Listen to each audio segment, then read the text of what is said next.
What's up, Landon?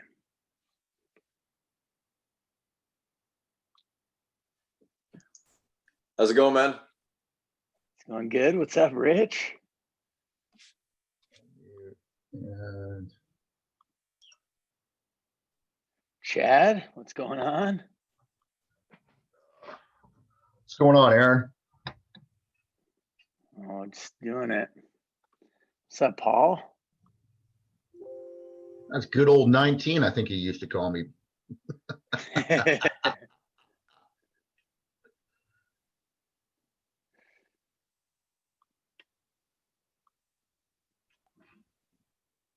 right, we'll go here again. So just like Rick's, I was on for a minute, but our rural Wi-Fi was duking it out. I was trying to get my kids to watch a show, and then I could watch Rick's last night, and then the show won, unfortunately. I would have had to shut off the show, and then I wouldn't have been able to watch because I'd have been juggling 3 kids. So so yeah, but like Rick, I have to admit, everybody, and there's a lot of you, which is awesome. Adam, what's up, dude? See you're on as Aiden. Luke, Phil, what's up? Jeff, you look beautiful. Hey guys. Eric, what's up? Matt, what's going on?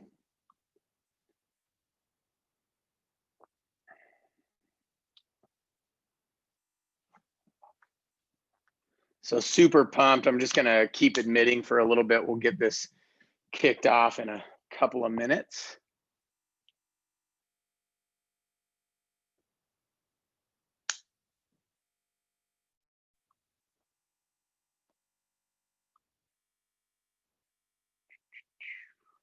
Can everybody hear me okay? Well, visual thumbs up, or you can do the, I guess, chat thumbs up. Feel free to use the chat. I probably won't look at it a whole lot, at least in the beginning, but then I'll start using it as we get a little further into the lecture, and then as we get, especially as we get closer to the Q&A.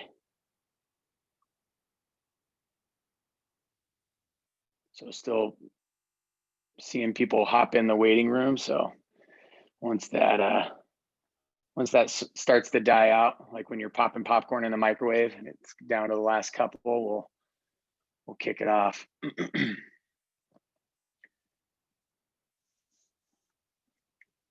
Got Omero on now. What's up, Omero?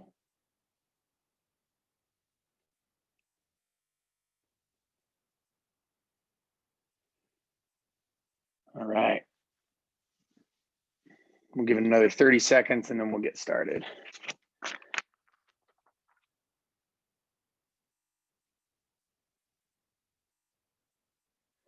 So it seems like everybody dug, or at least there was a lot of engagement and a lot of interest on Rick's talk. So we'll see if we can dive in it. There will be some overlap, I think, just looking at his talking points and seeing kind of what he did yesterday. So there will be a little bit of overlap, but I think it's going to be good overlap to help kind of create a ramp from sort of the individual into the leader. And then I'll give you sort of my vantage point, my perspective on leader. I'll talk a little bit about me, but I would much rather just get into the material, because really this is way more about you guys and your leadership. And so then when we talk about the concepts and principles of leaders, you'll see that it's has way less to do with me and way more to do with you and kind of figuring out your role in that. Because if you try to lead like me, you'll probably obviously come off as superficial and not you. And you are a far better leader for you and the people that you would lead than I would be. So yeah. All right, let's kick it off. So I think to start, just a little bit of my experience, obviously a Marine Corps Staff Sergeant, joined the Marine Corps at a pretty young age. Ended up going to combat at a pretty young age as well. It's funny, I look at pictures now, I'm like, man, I look like I'm 13 years old. And I'm over there running and gunning. And then had the great pleasure of actually moving from a entry-level position to a managerial role in a highly corporate environment right after the Marine Corps, which is probably the worst thing that I could have done post Marine Corps, because I was still dealing with all sorts of Marine Corps and combat type stuff. And then quickly got into fitness, and that's sort of been my mainstay since. We're gonna admit these people in here. It's taken a minute for them to join. So that's been my mainstay ever since. And now I've had the great pleasure of getting back into the Marine Corps as a reservist. So part-time in the Marine Corps, and have had the great pleasure of leading tons of Marines, not only leading a few Marines when I was first in the Marine Corps, but now leading a lot more Marines and teaching a lot of Marines, basic infantry level tactics at the School of Infantry as the chief instructor for Mobilization Training Battalion. But then basically I started as a personal trainer, moved my way into owning my own gym, ended up successfully selling my own gym after scaling it and creating sort of a sustainable, systematic process in the gym. And it was really the system that I sold more than the brick and mortar that I sold. And then turn that into an fitness education organization called Battle Ropes Education, where I taught for Onnit and Onnit Academy. And then I am now teaching as the education director and basically a fitness coach, fitness trainer, fitness teacher, if you will, with Living.fit. And then of course, just my life's passion is doing what I get to do with the Special Forces experience, whether it's in the trials, whether it's a cadre with the process, and then even some of the work that we're looking at doing with corporations and things like that. So and it all revolves around leadership for me. So even in fitness, everything turned where the epiphany happened for me was that people were seeing psychological improvement, psychological changes. They were changing their mind when they were changing, as they were changing their body. And it was really the mindset change, or the mind change, or the psychological improvements that made me want to stay in the fitness realm, and also made me want to move into leadership and leadership development. And so I've done some consulting with some small businesses and mid-sized businesses, and then I've done some other like motivational talks and speaking engagements and things like that in this kind of leaders of leaders realm. But so enough about me. The whole idea for me, it has less to do with like me putting my stamp of approval or some trademark or copywriting leaders of leaders. I really see a huge gap in the entire world, let alone, the United States as a nation, or even Canada as a nation. And it's leaders not wanting to have responsibility. They want to have the position, they want to have the liberties that come with that position, but they don't want to have the other side of the coin, which is the responsibility that comes with that. And I just really believe in my heart of hearts that if leaders were to actually think of their leadership role as developing other leaders, as opposed to either putting their thumb down on people and forcing them to do things that they want them to do to make money for them, or trying to get them to just follow them. Hey, follow me, do what I do, and you'll be good because you're under me and I'm the leader, and that's what I'm here to do. I really believe that if a leader, that's a good leader, will have followers, right? Lots of followers, but a great leader will develop other leaders with the people that are in his or her spheres of influence. And so this whole concept to me of leaders of leaders is, that rock hitting the pond and then the waves going out, or really, if we take it seriously, it's changing the next generations, because this becomes exponential in terms of not just wanting liberty, or not just wanting to have it my way, but I'm muting here. But to also have the responsibility to take the ownership of that role. And that's what I feel is it's a really tough position to be in, because you got to make tough calls. There's going to be times where you might have to then sacrifice your position or some money or something like that, because you're taking the responsibility of not only yourself, but also your team of individuals that you're influencing. And every single one of us is a leader, whether you're an actual manager at your job or a CEO of your business. If you have a friend, if you have a brother, if you have a mother, a daughter, a son, if you have any sphere of influence at all, one person, right, you have the opportunity to be a leader. So that's the whole idea of leaders of leaders. This concept that obviously it sounds really simple.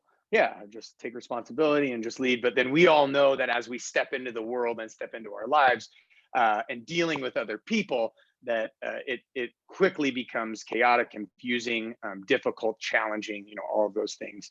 And so I believe it's really important to have a systematic approach to intentional leadership. So something that I'm going to add to the chat, but I'm going to add it to the chat a little bit later, because what I don't want you to do is look at it right now.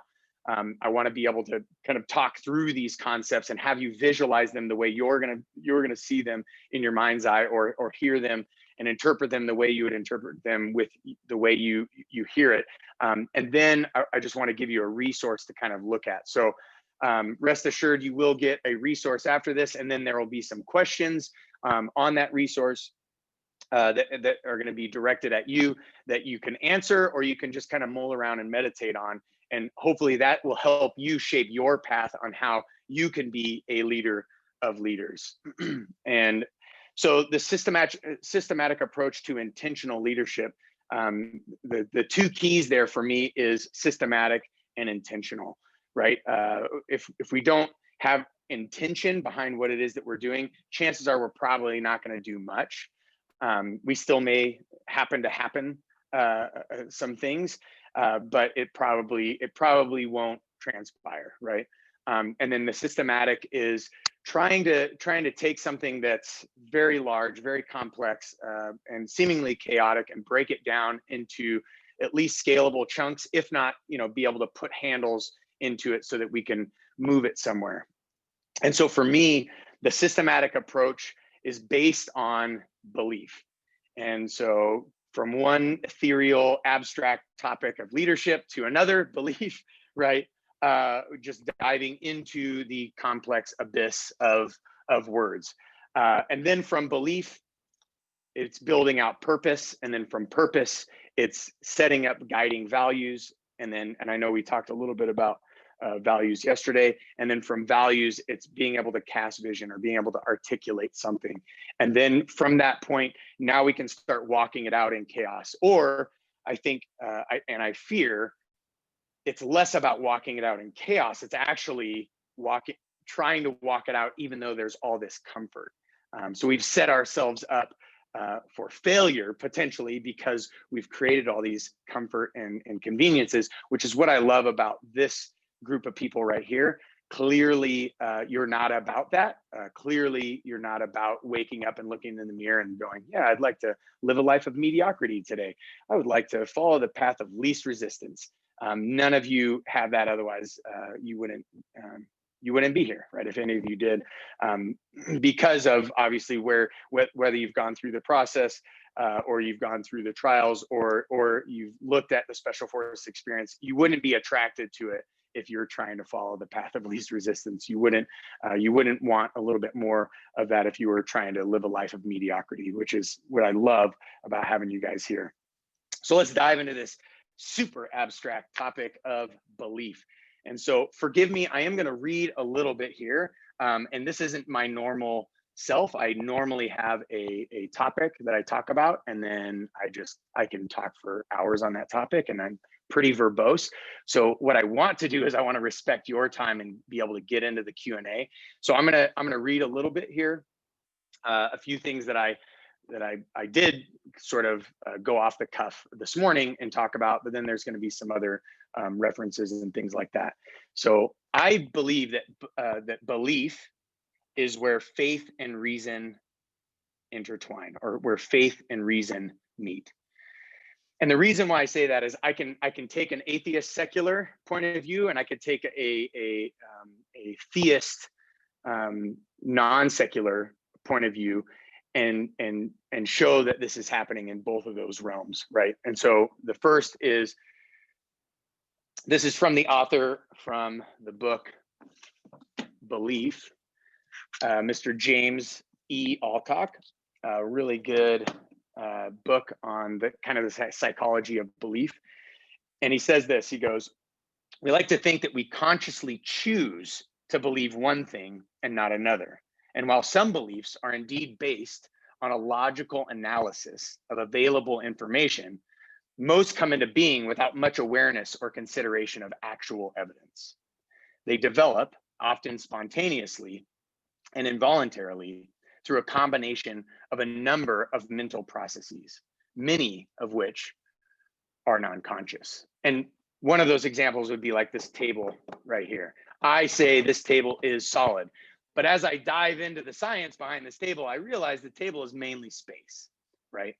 And so, right, that's just a sort of a surfacey example, pardon the pun, but a surfacey example nonetheless of kind of how that our beliefs are wired and how we wire them, right? So then the second example is from this book. So this is Philosophical Foundations for a Christian Worldview. And I believe this is Dr. William Lane Craig, it could be JP Moreland, says, "Trust is based on understanding, knowledge, and the intellect's assent to truth. Belief in rests on belief that. One is called to trust in what he or she has reason to give intellectual assent to." So if we give it intellectual assent, right, then yes, we'll believe it. And if we don't give it intellectual assent, then we won't believe it, right? So why is this important, and why, how is this a foundation of leading people? We'll get into that. So belief in the workaday world, so not the academic world or the scholarly world, right, which is what I just read from, but in sort of the day-to-day layperson world, belief, it seems, has been thrown in with many of our heavy words turned soft. So words like love. I love my wife. I love pizza. Like, what the heck just happened with love there? And liberty, and spiritual, and truth. And so here's the issue. If we build on sand, we build whatever we're trying to build on sand, we deserve the consequences of that choice. And so our belief system often can be that sand on which we build things. And I think that's why we see people in positions that are really high positions of authority tumble and fall so hard, right? Because they are building it on sand, right? They're choosing their belief system, they're choosing their purpose, right, on something that is not solid, that is not structurally sound. And so that's what I want to do. I want to encourage you to have a stronger foundation of faith and reason. So obviously the secular and non-secular alike believe that there is a bit of this trust or faith thing, this subconscious thing that's happening with our beliefs, but then there is also this processing thing that's happening, this reasonable thing that's happening.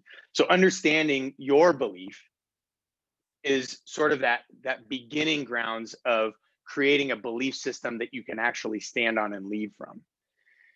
And so oftentimes we think that we understand our beliefs, but as we poke and prod into that, we realize, oh, maybe I don't actually fully understand my belief system, because I would give lip service to this belief, but then my actions betray it immediately, right? And I know Rick talks about this a lot. I've read both of his books, and I don't know, he might have spoke about it yesterday as well.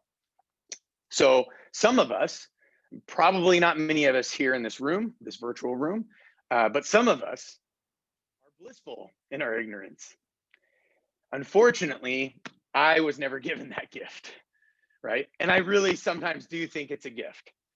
I often wonder if what Aristotle said was wrong when he wrote, "All men by nature desire to know." I'm not quite certain by my observation in today's world if that is in fact the case. But I am hopeful that may be the case, and maybe that person that seems blissful in their ignorance is actually wanting to know. They just don't know what they don't know, maybe. And so he says this in his Metaphysics 1:1. So for me, I can appreciate, and I often find myself envious of that person that can merely hear something and then immediately believe it without any extra thought of skepticism or without another question. They're just, yeah, that sounds good. That's what I'll believe. And it seems as if what they're saying and what they're doing are in fact in line with that belief. Unfortunately, my belief system, or fortunately, right, my belief system has taken decades, and a lot of that is just perspective on it, right, to understand and solidify. And I'm not done understanding it yet, right? I'm not done solidifying it yet. So I'm not here to say I've got it all figured out, guys. Here's the magic pill. Take this belief and you can go do great things. Be a leader of leaders, right? So on the importance of belief system, and worldview in leadership specifically, I believe that without a solid, and solid to me is it justifiable? Is it reasonable? Is it understood? And might I even say, is it tested? Have I actually tested this belief system in life, in experience? And so without a solid belief system, I think one is either A, they're leading in quicksand and they'll soon be suffocated by their own lack of understanding their belief system or lack of a justified or reasonable belief system, or this is often, I think, more the case, they're leading in an anti-gravity situation. They're leading up in space. They have no gravity, they have no ground. So in fact, they think they're going somewhere, but when they push off, they're actually going far backwards as that thing is going forwards, right? And so then the question is on you. Do your actions display your beliefs? I think that's the beginning steps of understanding where your present belief system is. So I'm not going to sit here and try to tell you what you need to believe or what you shouldn't believe, anything like that. But I think we would be doing ourselves a disservice if we didn't put in the hard work that it takes, and potentially the time, the extensive amount of time that it takes to try to understand first, where is our belief system? Do our actions display what our quote unquote beliefs are? And then if you think they do, then how do you justify it, right? How do you justify your belief system? How do you justify your worldview? And if you can justify it, if you can come up with some good justifications, then great. But probably the greatest way to poke holes in it is to start asking questions of it. And I think if your belief system is 3 questions away from failure, right, therein lies the problem, right? You will probably need to solidify your belief system a bit more. And so then what I've done is I've given resources to aid you in belief system building, belief system rebuilding, or belief system organizing. Maybe you just need to organize it in a different way and whatnot. And so the first is, this is sort of, I guess, a plug for our boy Rick. But I really enjoyed the book club with the 12 steps with Jordan Peterson, or not the 12 steps, the 12 rules for life with Jordan Peterson. So he has a little book club. And what I've enjoyed about it, I've read that book a bunch of times, but what I enjoy about it is seeing it from different facets, from different angles, and getting different perspective from a bunch of different people that are viewing it, as well as obviously Rick's clear expertise. So getting his feedback, and then his beautiful girlfriend's fiance, I should say, her amazing perspective as well. And it's cool, they both represent differing perspectives really well, and then they walk through with that really well. So they're actually starting a new book club group, and again, it's going to be on, there's Rick. So yeah, so they're going to be doing Man's Search for Meaning with Viktor Frankl, which I think is an incredible start to not necessarily understanding belief system, but understanding meaning and giving meaning to your life, which I believe is part of the belief system structure. So if we have a belief system that's justifiable, reasonable, we understand it's been tested, right?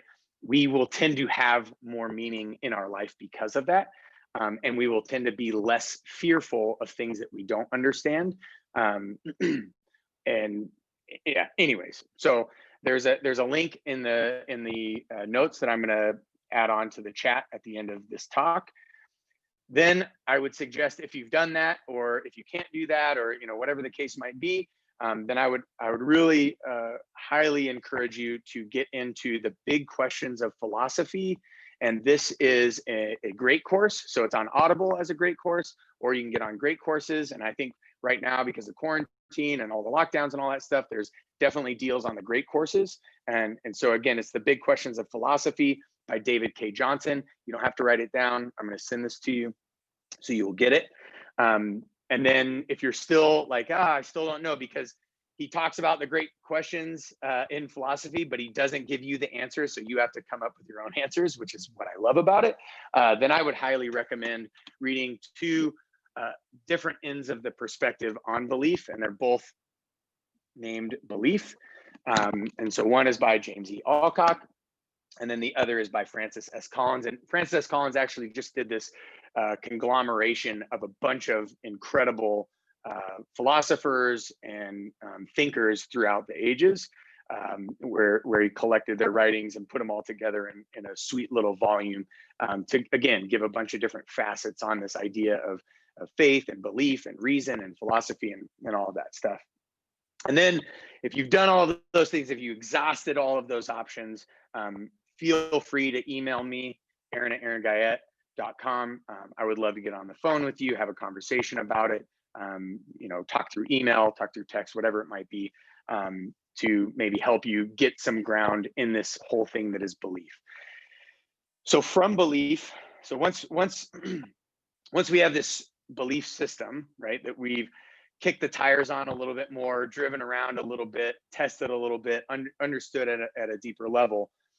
Now, at that point, we can develop a purpose. And so that's not to say you can't develop a purpose right now.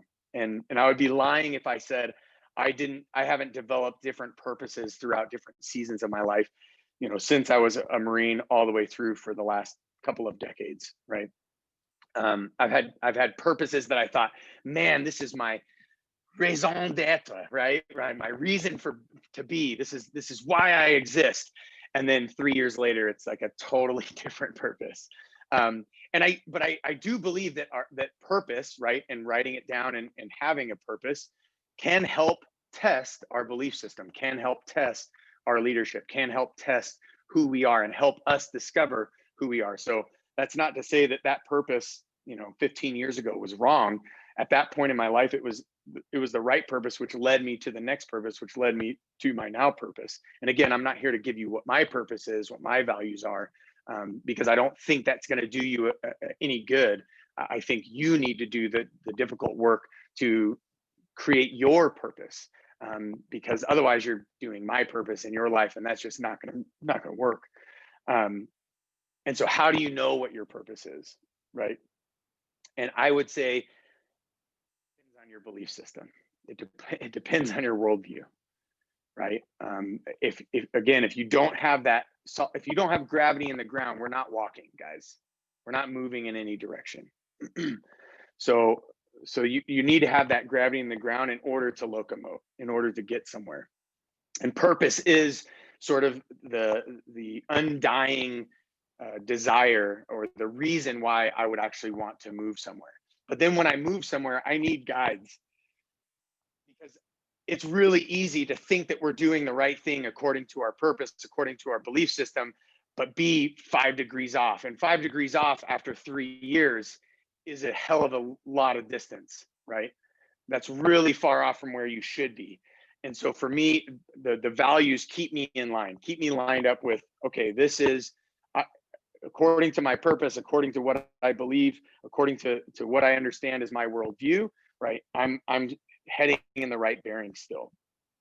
And so if we don't have values, right, it's going to be really difficult to head in the right direction.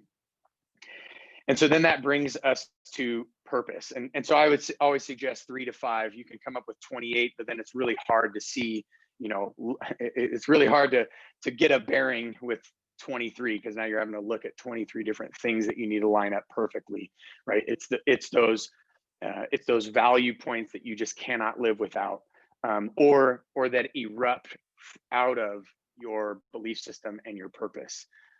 They will just continue to keep coming up. Man, if integrity isn't a part of my life, I can't exist, right? I can't exist, at least in this belief system. I can't exist with this purpose, or whatever it might be, love, or and again, those are fairly ambiguous general ones. You might have some more specific ones.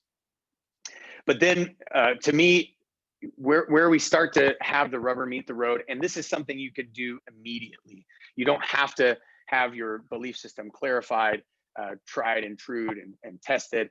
You don't have to have this deep, undying reason to be, right? Your purpose or your why, and you don't have to have your guiding values to start casting vision. And some of the things that I usually just throw off right away when I'm helping somebody out sort of discover who they are and or make their business better or whatever, is what's your best possible future 1 year from now? If everything went exactly how it should have gone, as you are experiencing and seeing it right now, right? And this is a positive neuroplasticity training device, PNT, right? What is your best possible future 1 year from now? And that isn't written in my notes, so if you guys want to jot that one down, you can. But that single thing. So I packed them all up. I'm moving from this home. We're actually in escrow right now. It's crazy. I'm moving back home to North Idaho, out in another place that's in the middle of nowhere. But I have a stack of journals, and what I can do is I can go back now almost 2 decades, and I've been writing this best possible future. And the crazy part is writing it out each year, and sometimes, every couple of weeks, writing it out for next year and next year and next year and next year. What I start to now put together is 3 years after I first wrote it, I was living that best possible future. Right now, I'm living a better possible future than I was predicting that I would live 2 years ago. Like I couldn't even have fathomed some of the blessings and some of the things, some of the opportunities that I've had the opportunity and had the great pleasure of being able to walk out. This is actually one of them: the Special Forces experience, the trials, right? The process, being here on this Zoom call with you guys. I wouldn't even have fathomed that. Now, I did articulate things about leaders of leaders and stuff like that. But I in no way knew that the door to this whole leaders of leaders thing that would be open would be through something called the Special Forces experience, right? So you could start to solidify, right? What is the vision? Because here's the thing: without articulating the vision, now you can't be intentional in your leadership. If I don't articulate some sort of vision of where I want my kids as we're homeschooling them now, right? There's no way that I'm going to do the consistent work with them, learning the 9 rules of logic every morning and working out with them every morning, and then my wife working on penmanship with them and arithmetic and giving them dose of stress by creating small quizzes every single day so that we don't have kids that can't handle stress when they get older, right? If I don't articulate that vision forward, there's no way that I'm going to know the path to take to get them to that vision. There's no way that I can reverse engineer, because there's nothing to reverse engineer, right? So that's the beauty of this whole vision casting thing. And you don't have to go super, to me, 5 years, 10 years is almost too ethereal. You can get there and you can do that. And that's fascinating and fun as well. It almost becomes like stream of conscious journaling, right? Because it's so far away. And again, there's the Elon Musks that can do that, right? 10 years from now, 20 years from now. And so I'm not saying that that's impossible either, and you shouldn't do it. But what I've found is something that's solid, something that's practical, something that's that's easy to do is, okay, 1 year from now, if everything goes right, what does 1 year from now look like? What does it feel like? What does it smell like? What does it taste like? What does it look like? What does it feel like emotionally, kinesthetically, right? And as you start to articulate that, what you'll notice is your actions today begin to change, because you realize you're making yourself face the music immediately, right? And so then now, okay, now I got to change the tune a bit in order to make that song happen, right? And so I just recommend, it's 5 minutes, 10 minutes.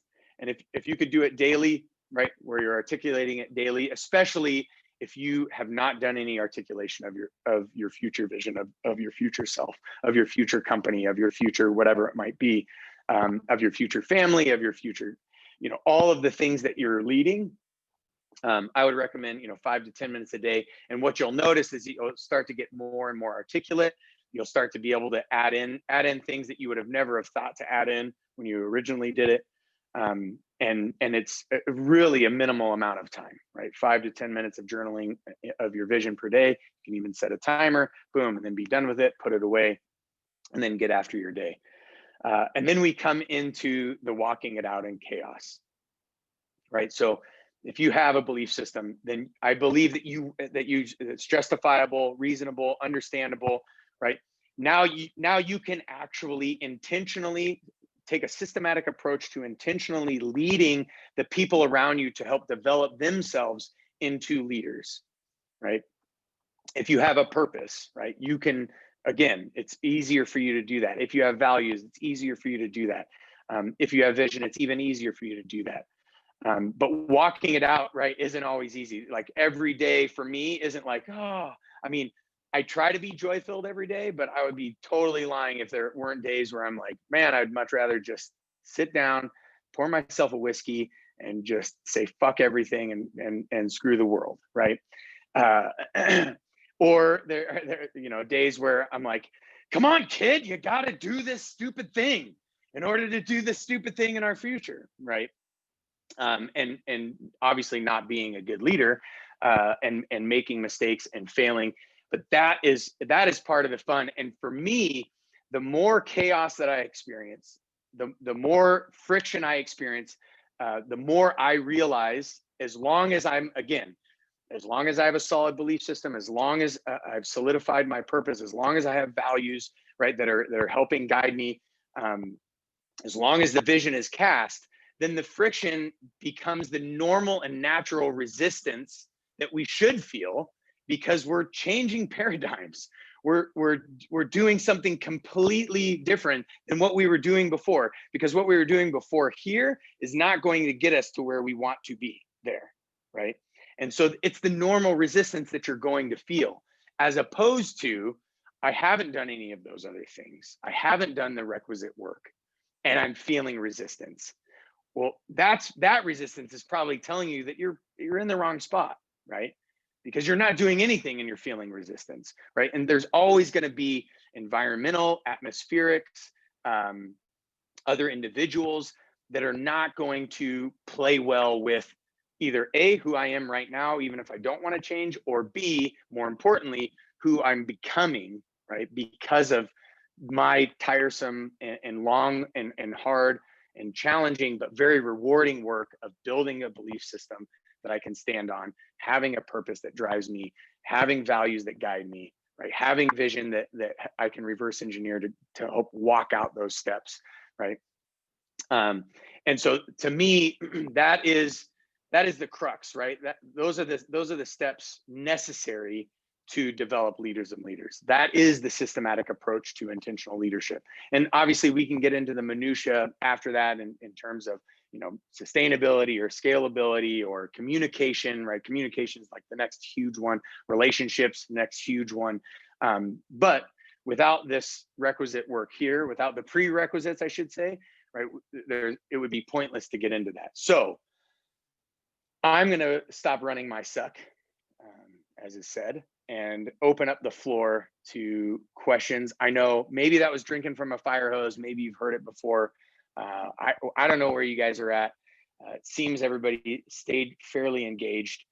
hard to tell on virtual, but I didn't have a whole lot of drop off, if any at all. So without further ado, Q&A time. So you guys want to hop into the chat? Aaron, is There you go. there's something Luke. I can ask you. Is what? There's something I wanted to ask you, and it's not necessarily a yes or no question. I guess I guess I respect everything that you articulated here so much, and wanted to word it like this to see how you kind of respond to this kind of question that I'm sure you might have heard before. Yeah. Do you believe all people should be leaders in some way, shape, or form? Should be, ought to be, or have the potential to be? I guess my gut reaction was to write should or ought to be. Yeah. Yeah, that's a really good question. In the definition that I gave of leadership in every sphere of influence, yes. Right. In that, so if I'm a leader, then that means I know that I have at least a sphere of influence of a person, right? And if I have a sphere of influence, whether I'm their actual leader or not, whether I've been put in that position or that role, that immediately what comes with that is the responsibility, right, of leadership. And so that doesn't mean that you can't be, co-walking out life. But I believe that everyone ought to, in that I would, from a moral standpoint, want to see that person develop into the best possible human that he or she could be, right? And so with that lies a certain amount of responsibility on my behalf. If I believe in free will and or libertarian free will or choice, right? That I'm not just kind of going with the flow of whatever my genetics are, that I actually have some bit of free will, then what comes with that free will then is responsibility. And so of course it's first and foremost responsibility for myself. But if I have a person in a sphere of influence of mine, then now intrinsically and by proxy, I have responsibility for that person. Now, just because I have responsibility doesn't mean that I'm responsible for their choice and their free will, right? But I do have a responsibility to give my best in terms of leadership so that they can develop into the best possible human, the most robust human that they can be. So the cool part about leadership is it oftentimes we confuse leadership with authority, right? And so we're thinking that leadership means I have to tell that person what to do. I have to give them guidance. I have to give them handles or tools or whatever. Sometimes that could just be I'm a listening ear to help them sort out the stuff that's going on with them so that they can develop into be the best human. But that would be then me taking responsibility for that role of being a great listener, being an active listener so that they can improve, if that makes sense. So yeah, I guess ought is still not ought or and should, but yeah, ought is still, it still works. They're Yes. the best words I could think of, and they're simple and not all encompassing, but your answer is a gift, and thank you, my friend. Yeah, thank you, Luke. Appreciate it. And then Jessica just asked, hey, Aaron, how do you lead people who have a different belief system or different value sets? You don't. No, I'm just. No, I mean, so I've had the great pleasure of working with people that totally believe different than me politically, different than me in my theistic or deistic or atheistic approach or whatever. So I'm a theist, they're a deist, or I'm a theist, they're an atheist. Trying to get as far from that, as well as I'm visual kinesthetic. They're maybe kinesthetic auditory. On the Enneagram, I'm like totally different, whatever, right? So yeah, it could come in all shapes and sizes. I totally think so. In the same answer that I was given to Luke, it's not me lording my position over them and telling them what to do. It's me wanting the best for them.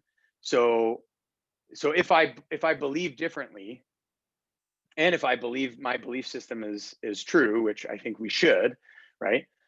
Am I asking them tough questions? And on the same flip of the coin, they should be asking me tough questions. We're only doing ourselves a disservice if we're not helping each other round out and solidify where it is that we stand and understand ourselves from, right? Am I helping them be a better human? They don't necessarily have to change their belief system in order to become a better human. I mean, and then we can get into the discussion of, well, what is better if there's no value system? What are value systems bound in? You know, how to, I mean, we can go like deep diving into, you know, is there objective morality? Is it subjective morality? If it's a social construct, then we have problems there. It's naturalistic versus, you know, all of these things. But I think that's the beauty. What we see, what I see in some of the greater minds in this is these are philosophers, right, that absolutely disagree with each other, yet they are both helping to sharpen each other to become better philosophers of their specific philosophical ground, so their specific belief systems, by poking at and trying to poke holes in each other's belief systems. And so then by nature, then that's going to make, and again, not doing it in a way that what we're seeing on the political ground in the United States, where you're getting people to make enemies of the other side. Because and that's stemming from ignorance. It's what you don't know is what you're afraid of, right? And so because you don't know that thing, now you're afraid of it. So if I was afraid of, you know, having a discussion with somebody with a different belief system, then I have to even question, I probably shouldn't even be leading in the first place, because there's probably areas that I don't know, that I don't understand, that now I'm become fearful of instead of open to, right? And so, yeah, no, I think not only we could, I think we should be speaking with and interacting with people with totally different belief systems than us, because yeah, we don't have to go far to get that. Great question, Jessica. Hopefully that helped. Yeah, and like what I'm hearing here is that, like, as leaders or just individuals with certain people that listen to you every once in a while, you have to be almost excited about asking the probing questions just to find out who the people that you're leading are in a way. And if they don't know, then that always plants a seed, and I think that's nice. So that's a nice reminder to always be asking these bigger questions, even if it's not job related. Yeah, correct. I mean, yeah, so if somebody, well, let's say somebody through their actions has a belief system that's keeping them from doing the thing that they're supposed to be doing, let's say in the business setting, right? Well, I mean, maybe I'm not going to be leading them in that business setting because their belief system is going to pull them out of there. Or like you said, I can ask a great question to maybe adjust or reorganize that belief system. So now it changes their vantage point, or it even changes their actual belief structure. And so now they're able to work within that business, and they're able to work with me in a way that isn't hurting the end goal or the purpose of that particular organization or institution or business. So yeah. Zach L. Hey, Aaron, I've always been told that the leaders of the world today are those that have first mastered the ability to follow. Do you agree? Does the principle of obedience and one's ability to practice this in their daily reprieve come before attempting to lead others? Okay, so I just did this kind of tirade on belief system and purpose and values and vision. So all of that, that's either experiential education, right? There's some sort of time parameter that it had to have been walked out, that had to have transpired in order for them to be now in that position to now help develop leaders of leaders, right? Not just develop followers and whatnot. So like I said, I don't think you necessarily need to be a follower to be a leader of followers, right? Where they just do what I do, they just mimic me, right? Because all I need to be now is famous or fancy, right? I don't need to, but to me, that's not true leadership. That's the whole leaders of leaders concept, is that I'm developing leaders to become leaders themselves. So in that respect, yeah, I think you absolutely, there has to be some sort of followership that goes on in order for you to become that leader of leaders, right? So yeah, I think you're right. And so some of us, it might take a couple of years, some of us, it might take decades. At the same time, we can practice it right now today, whether we have belief system, whether we have purpose, whether we've totally etched that out, we can still practice it today. And we can practice it in both following and in leading. You're going to have an opportunity tonight or tomorrow where somebody's going to have a tough question, where somebody's going to need your service, or somebody's going to need your listening ear, a tough question, whatever it might be. And you can step into that. And to me, that is stepping into that leadership role. And you might crash and burn and fail pretty hard, but that's going to start etching out a little bit more of not only the belief system, but your purpose and your values and your vision and all of that stuff, right? That is walking it out in chaos, right? Homero, a leader is best when people barely know he exists. When his work is done, his aim fulfilled, they will say, we did it ourselves. What are your thoughts on this quote from Lao Tzu?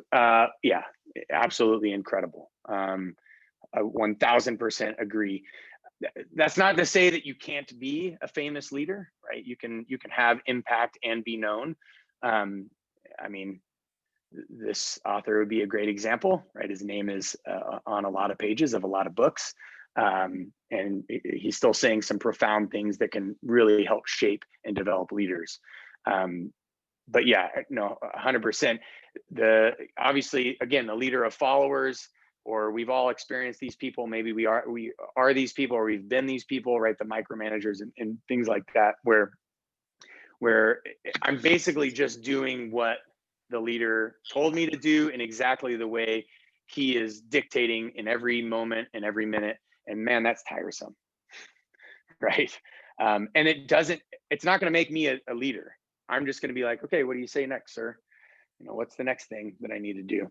I'm forever going to be a follower. I'm just going to come to him for fish, and he's going to be the fisherman, right?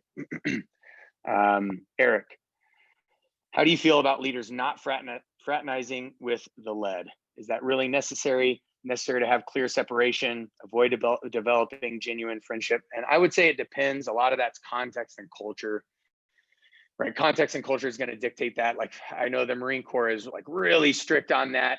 And man, we function pretty dang good, right? In a combat environment, we function pretty dang good. In a barracks environment, a training environment.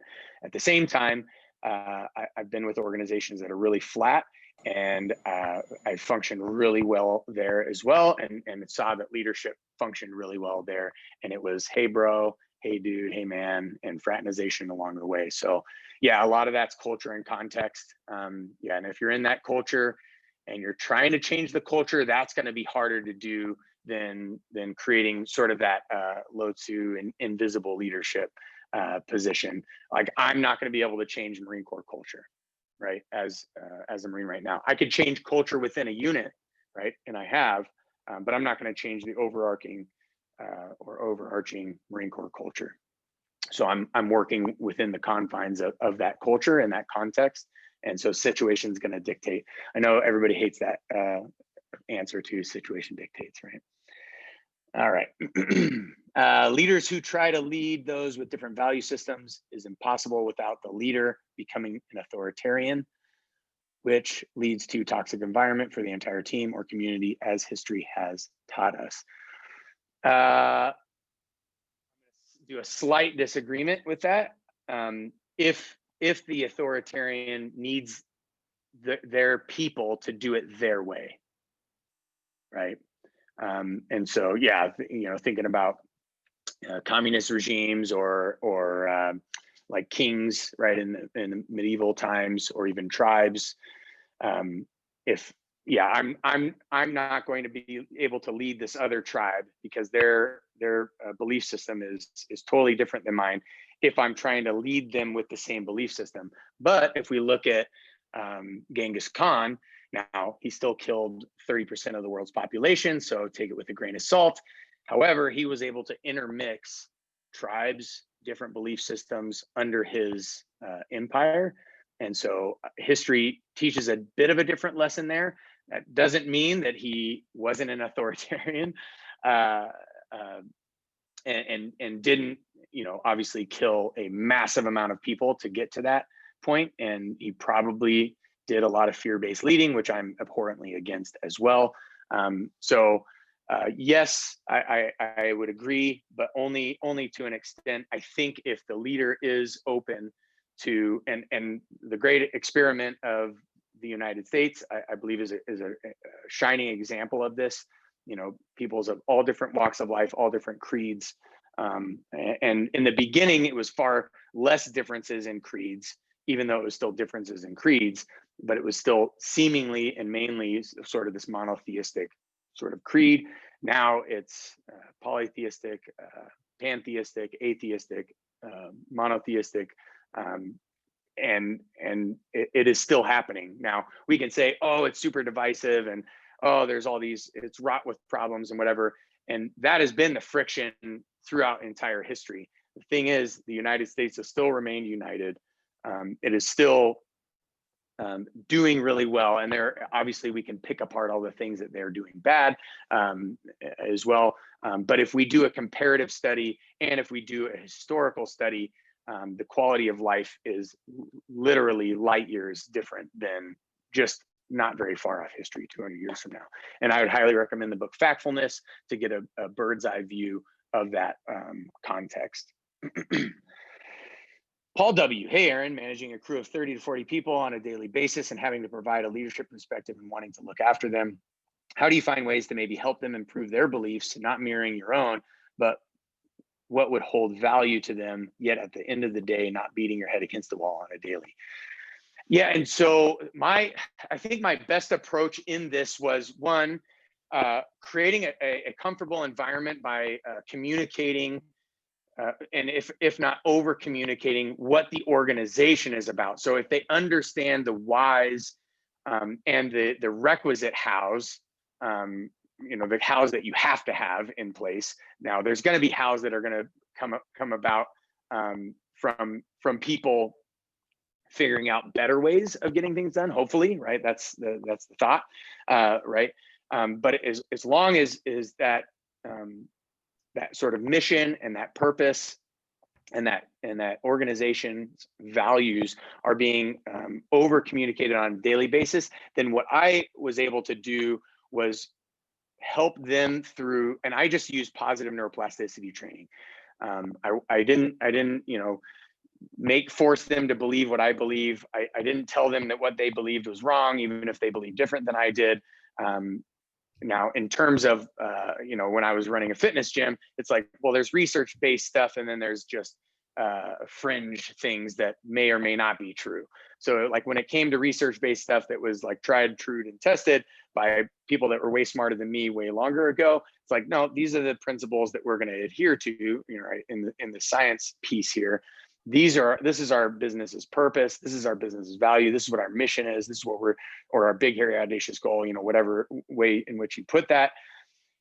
And then I would just use positive neuroplasticity training on the daily basis, where they began their own process of self-discovery, their own process of self-discovery and its alignment with the business values, the business purpose, and the business goals. And then what would happen is I never had to fire anybody once I did this well. The people that found themselves not in alignment would ask to leave, right? And the people that found themselves in alignment would work even harder and do an even better job, because now they had a sense of ownership. So I don't, hopefully. I can jump in really quick on that. Yep. I've actually only ever had to fire one person.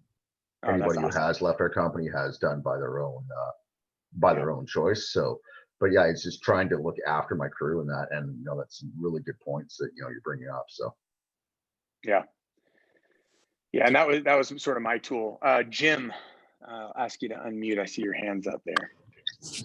Yeah. Hey, Aaron. Thanks for the presentation. My question was, so I kind of understand, if I'm hearing you correctly, the importance of being objective when you're looking for your truth to then figure out your belief. So my question is more about beliefs related to yourself, because that's where it becomes more difficult to be objective, right? When you Yeah. think about yourself. So belief systems when it comes to yourself, how you go about that, how those develop, challenges when thinking about that. Yeah, it's funny that you say that. I want you to be as objective as possible, even though you are subjective, because you're human and you're an individual, right? And so again, that's where sort of that paradox, right, of belief is faith and reason. And so yeah, you're trying to be as objective as possible. Where I have raise your hand again. Oh, I think you. Yeah. So where I have ventured into is, people that I know and I trust and I respect, and so I call them wise counsel, right? So the people that have wisdom from my understanding in my life, I ask them for their perspective on me, which gives me a little bit more of an objective perspective of myself. There's also lots of personality tests and stuff that you can do, which you're trying to get as systematic and as scientific and as objective as possible with you. Now you're still answering questions in which we can be subjective in and sort of see ourselves in this certain light, and so answer it in this certain light, even though we might not be that person and whatnot. But the very best friends that I have are the friends that aren't afraid to tell me the truth and aren't afraid to call me out. And that can really help slap me out of my subjective reality and give me a little bit of perspective on who I am. So that's been my way of helping to try to articulate the beliefs about me and who I am and me as an individual. As well, if you've done a lot of journaling and things like that, then maybe you know this, but if you haven't, a lot of times we don't really know what's inside of us. We don't really know what we believe in until we start articulating it. And then when we start articulating, you're like, whoa, I didn't realize that I believe that. If we're trying to be as honest as we can, as objective as we can with ourselves, and I wouldn't even say objective, I would just say as honest as we are, as honest as we can with ourselves. So hopefully that helps, Jim. Does that help? Yes, it does. Thank you. Awesome. Nerman, what's up? Hey, yeah, so to go back on what Paul was asking and the way you explained it. So what if you have someone on your team that's totally down with it? You're kind of trying to explain the beliefs and values of the company and everything like that, but they're kind of like a fair weather follower. So once they meet some resistance and whatnot, they kind of go back to not going through with it, or kind of like dropping responsibility. Yeah, how would so you deal with that? Yeah, so obviously this is where the leader becomes creative. This is, again, walking it out in chaos, right? And so you probably didn't articulate this in your best possible future, right? Or your vision as this fair weather follower. So this is where I try to find creative ways to give people what they want while also giving what they need. And in this case, it sounds like they need micro dosages of adversity within that belief system to sort of bang that belief system and that purpose against. To have then the confidence to walk it out when things get much harder, right? And so figuring out ways to microdose it. Again, I don't know the business, I don't know the person, I don't know the particular reactions and responses and relationship and communication. But for instance, with my kids, so I microdose stress for them by making them take tests every single day. And at first, they were anxious wrecks. They would even, feign sicknesses and all sorts of stuff, all of the time to get out of these tests and say, oh, we hate this. Oh, we don't like this. But it was just small little, it was only 5 minutes, right? How bad could a 5-minute test be? It's not child abuse, nothing like that. And now they look forward to these tests. They like that feeling of pressure. They like that friction that they experience. They like that stress. So now, because I've microdosed it, I can give them a little bit bigger dose. And so then we got into working out, and then the workouts became a little bit more robust. And there's lots of different ways to microdose, right? Your fair weather person into an inclement weather person. Now, at the same time, it might just be that they're giving lip service, right? And so that's the harder one, is when they're saying, oh, I totally agree. Oh, I want this. Oh, but their actions are saying an entirely different thing. And again, so that's where like what they're saying they believe and what they actually believe are two different things. And this is problematic for the individual, for yourself. This is problematic, obviously, for them. And so getting them to see that difference, juxtaposing those two things, that to me is a much harder challenge. But that's going to come through a lot of listening and a lot of really good questions. All right, cool. Thanks. Cool. Good point to bring up, Nerman. Yeah. Microdose stress, love that. Jeff will touch on this tomorrow's workshop. Yeah, sweet. Rich, sorry. Aaron, Hello. you got one. Oh. Hey, can you hear me? Yep. All right, great. And then Yeah, we'll go I was, to this. all right. Back to like beliefs and how to, hope I'm not getting too in the weeds here, but like, could you speak a bit about like the nuts and bolts of like working those out for yourself? Like, for example, like your journaling, like something that came to mind for me, and I'm just wondering, I could see how this could take a long time, but just like, what do I think about, like, what are my beliefs on work? What are my beliefs on money? What are my beliefs on relationships? And would that be a course to go down? And then to kind of relate it to what Jim was saying, I could see how you could say, like, what do I believe about my relationship with work or people or whatever? But just, yeah, kind of like, could you just speak to how even like you go about, like, how did you actually shape your beliefs? Because it's, or like worldview, or like discover what your worldview is. Because I get the concept, but just as like how to actually go about that systematically. If that makes sense. So and this is where we get into semantics and definitions and things like that. I would say that those are probably more values, right? So how do I value my relationships? Where is that in my priorities, right? And so yeah, it's what you believe about that particular value or whatever. So it is a belief, clearly.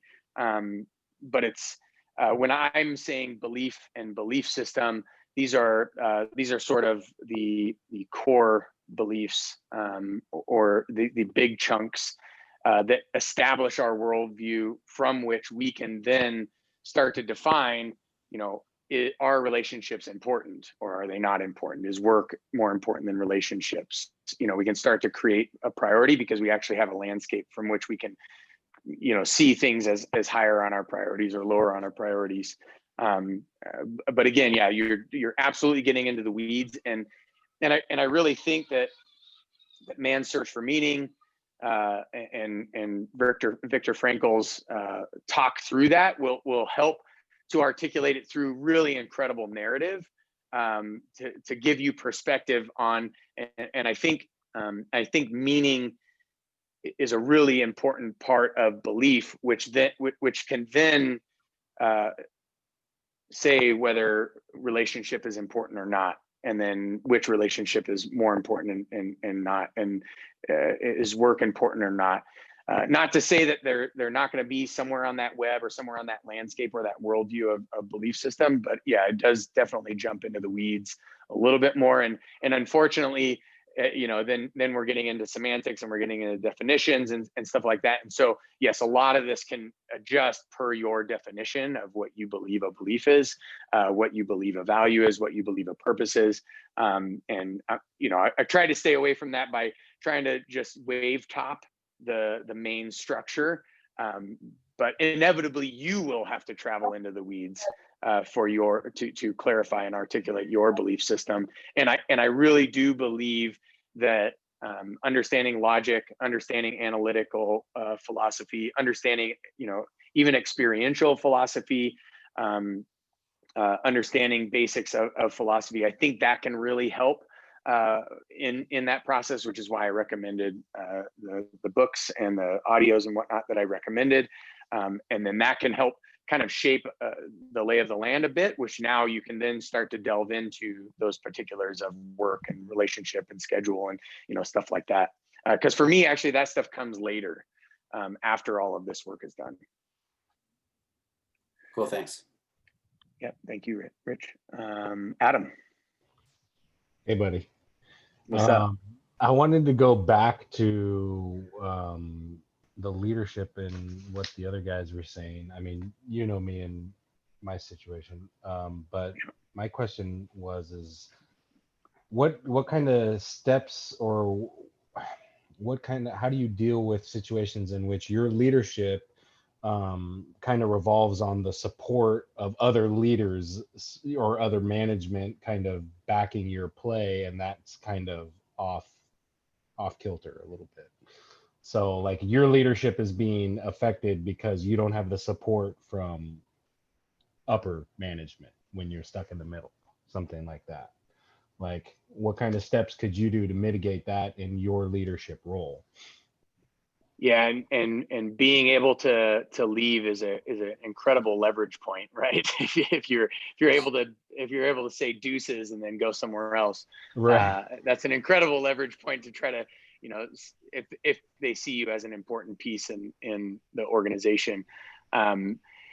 So yeah, a lot of that is like, well, do you play the game, or do you become a strong position within the game that is difficult to move, where you hold your ground on things. And so I think a lot of that, again, will stem from the work that you'll do, again, going back to belief system. And then I think more importantly, your purpose, right? Because what you might find is that's actually absolutely against what it is that you stand for, what it is that that you believe that your reason for existence here on this earth at this time is for. And so that might open up opportunity. I always see no as next opportunity, not a negative, right?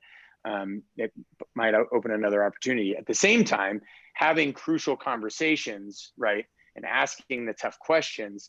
I think a lot of times we judge things before we ask into them. That's just a pretty normal intrinsic human quality. It's like, oh, this person is an asshole. And then you have a conversation with them, you're like, oh, this person is actually pretty cool, or yeah, no, this person was an asshole. That was good. I pegged it, but asking the question first before casting the judgment, right? I think is very important. And so sometimes it's, getting the fortitude, getting the courage built up to be able to ask the question, knowing full well that might put you on ice, right? That might put you in a really bad position. And so, yeah, I can't answer that question exactly, because in every one of those relationships and every one of those communications is different, and people communicate different, and you gotta learn their communication style. You gotta learn how and who they are as a person and understand them a little bit better. Get to know them. And actually, the Dale Carnegie's How to Win Friends and Influence People is probably a pretty good starting point for just refining some of those skills to quote unquote play the game. And you're not playing the game, you're truly trying to help improve the entire organization, which is what they want to do too. Or maybe they're just paying lip service to it and they'll quickly realize that they don't really give a shit. They just want a paycheck and they're above you. And so they're going to lord over you as much as they can and micromanage you as much as they can, because now that keeps them in their position, right, where they can keep getting paid, but then you're stuck, right? And so then now you got to start making tougher calls and tougher decisions. But the only way to know that is to start walking that out, right, in chaos. So Thanks, brother. Yeah, you're like, thanks, but that sucks. All right, so let's go up to Jim. Did you put your hand up again? I'm sorry. No, I did not. Oh, okay.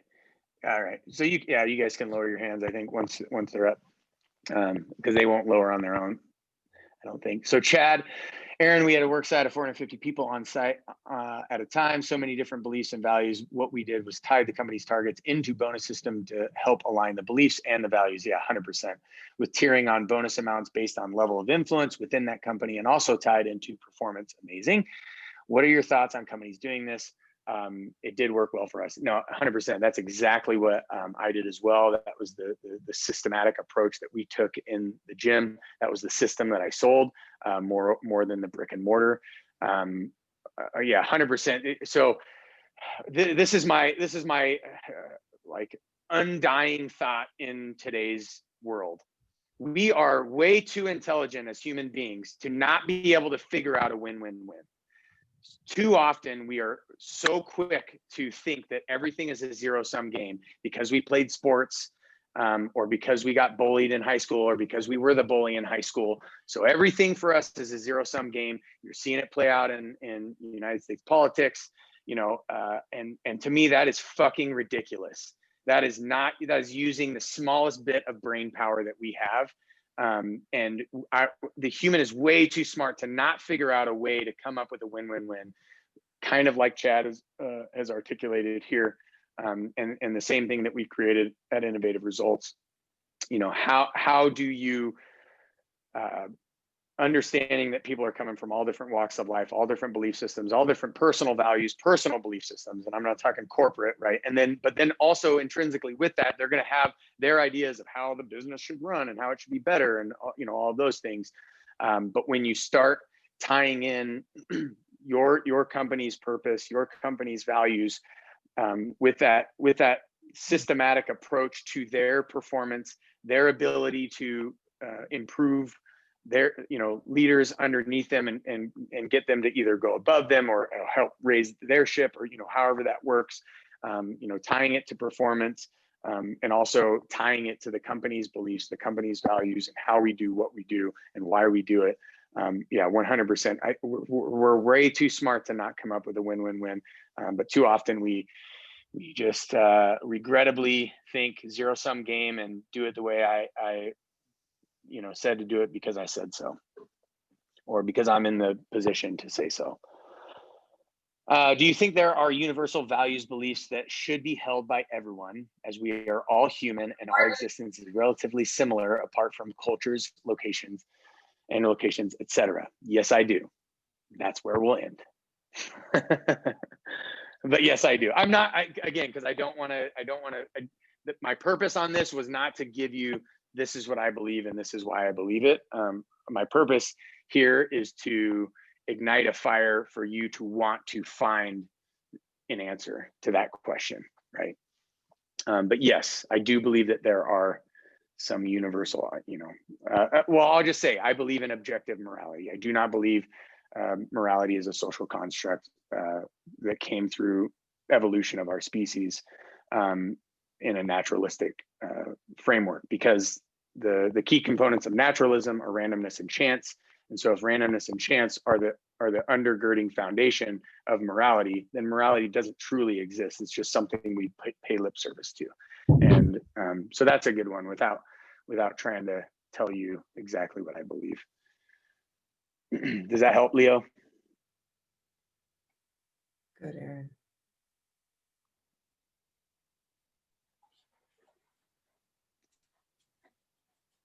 Oh, it should be almost mandatory reading. Oh yeah, Carnegie for sure. Yes, thank you. Awesome. Any other questions, comments, concerns, gripes, bitches, complaints? Gentlemen, ladies, gentlemen, this has been an absolute pleasure. I appreciate you taking the time to spend some time with me. Hopefully this helped. Again, I tagged at the top of the chat the link to that document. Jessica, are you also able to kind of do a follow-up with the document as well, like an email or something, or do we have that list? Yeah, I can send that to everybody for sure. All right, sweet. Oh, Lando, what's up? Oh, sorry, I just muted. Oh, there you go. Hey, buddy, no worries. So I know that you're looking for us to find our own path with this kind of stuff, and I love that advice, because it forces us to kind of have our own style rather than like follow somebody else's style. But my question is, because I was put in this situation a few months ago, I was in charge of this guy on my team. I was tasked with kind of like getting him through his first year and like taking him under my wing, so to speak. And there was another member of the team who thought that, you know, he wasn't showing enough initiative. He didn't like his attitude. He didn't think he had enough drive. So he was starting to write him off, and he was coming to me and being like, kind of nitpicking at things, like things that don't really matter in the grand scheme of things, but he's nitpicking and almost just like going over everything with a fine tooth comb and being like, oh, he's like this, and this. He doesn't have enough get up in his step. Like you better take care of that. And I mean, to me, I was like, he's doing fine. He's actually doing perfectly fine. He's showing enough initiative. He wants to learn. He is asking questions. I don't see a problem, but how do I, like, what would be the best way to approach that guy? You know what I mean? And just be like, look, like, instead of just telling him, you know what, mind your business, not taking your opinion into consideration, where like, what would be the better approach to kind of address like what I believe in and that I think he's doing his job. You know what I mean? Yeah, let's do this. Can we hop on like a Zoom call or phone call tomorrow or the next day? I do have time. Because I want to hear more to give a better answer. And sure. So, but yeah, that's, that, I think that would be, I have no problem doing that. You know, even though you haven't done the work, so to say, that I gave earlier or whatever, I know that you're probably going to do that anyways. But yeah, I'd love to hop on a call with you just regardless, just to say what's up and see how you're doing. But then let's dive into that a little deeper for sure. Awesome. Thanks, man. Thank you so much, guys. I really appreciate it. Yeah, and I'll send an email invite, and then you can tell me good times and whatnot, Landon, if that works. Perfect. Sweet. All right, guys, that was awesome. Thank you so much for your time. Again, appreciate it. You are awesome. This has been recorded, so hopefully we'll have this in reserves if you need to see it or take a look at it again. All right, guys, girls, ladies, gentlemen, have a good evening. Thanks, Aaron. Aaron, thank you. Yeah.